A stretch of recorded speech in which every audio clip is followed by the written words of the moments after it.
Good afternoon. Thanks for being here, guys. Welcome, welcome. Good to see you all.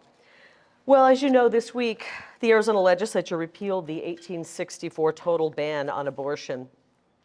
When the U.S. Supreme Court overturned the unconstitutional Roe v. Wade and returned the issue of abortion back to the states, we knew that this part would be messy and complicated as the states decided their policy. And the last couple of weeks have been messy and complicated, there's no doubt about it. But now Arizona has a law that both Republicans and Democrats, just a couple of years ago, signed into law and supported. And a Republican governor signed it into law. This is one of many issues for voters as we go into this important election. And it's obviously a very important issue, the most important issue for members of the media. Every press conference that I've had, I've seen many of your faces, you've been to those press conferences, and this seems to be the only issue that you seem to care about. I will hold a press conference on the border, and you'll ask me questions on this issue. I'll hold a press conference on the economy, and you will ask me questions about this issue. As you know, I've outlined exactly where I stand on this issue. My goal is simple. I want to save as many babies as possible. And I want to help women. I want to help them so that they know there are other options available. I'll tell you a little bit about how I came to this policy. A year ago, had an opportunity to visit Hungary, the country of Hungary, and I learned that they cut the number of abortions in half and they never changed a single law. I don't think the only way to save babies is with laws. It comes with policies. This is pro-family policies. In Hungary, when you get married, they give you a tax rebate.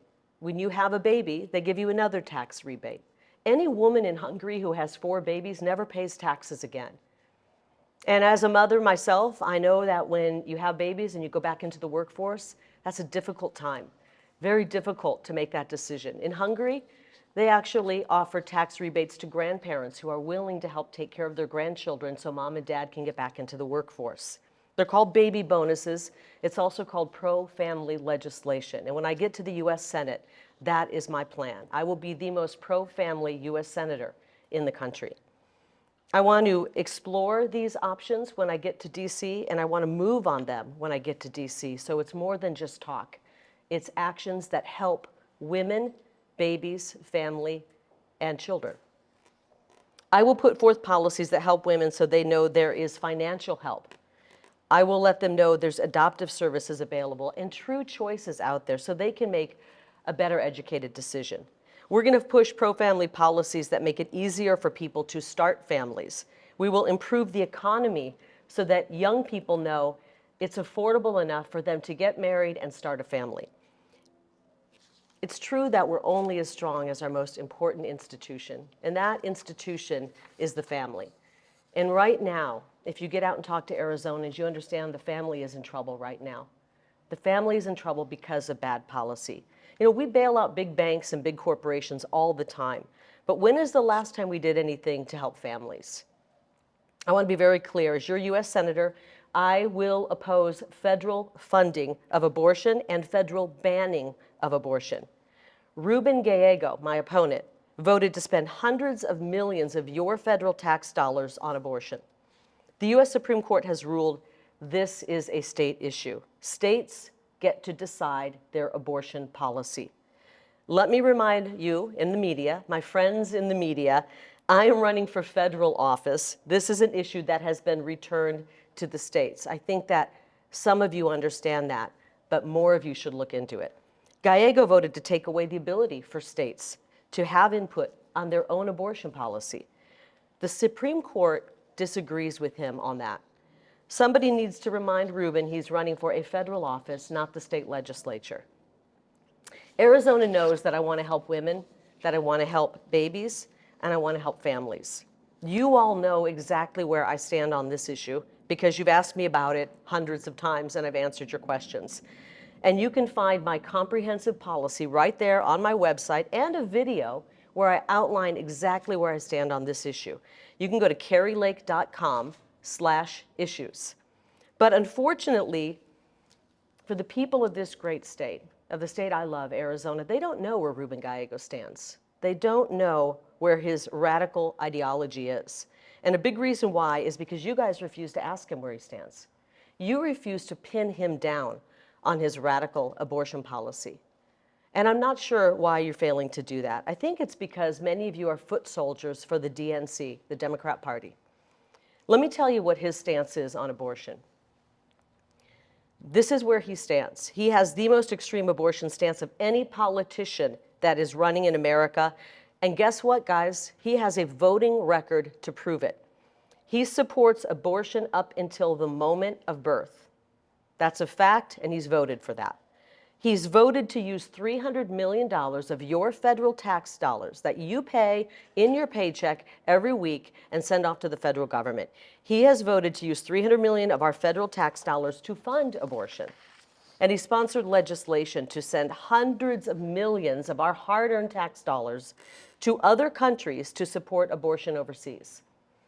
Ruben wants to spend your tax money on everything except securing our border, reducing crime in our communities, tackling the homeless crisis on our streets, stopping the cartels from trafficking human beings, children, and a weapon of mass destruction called fentanyl. He doesn't care about those issues. He's caused those problems. He's full of bad ideas. He supports sanctuary cities.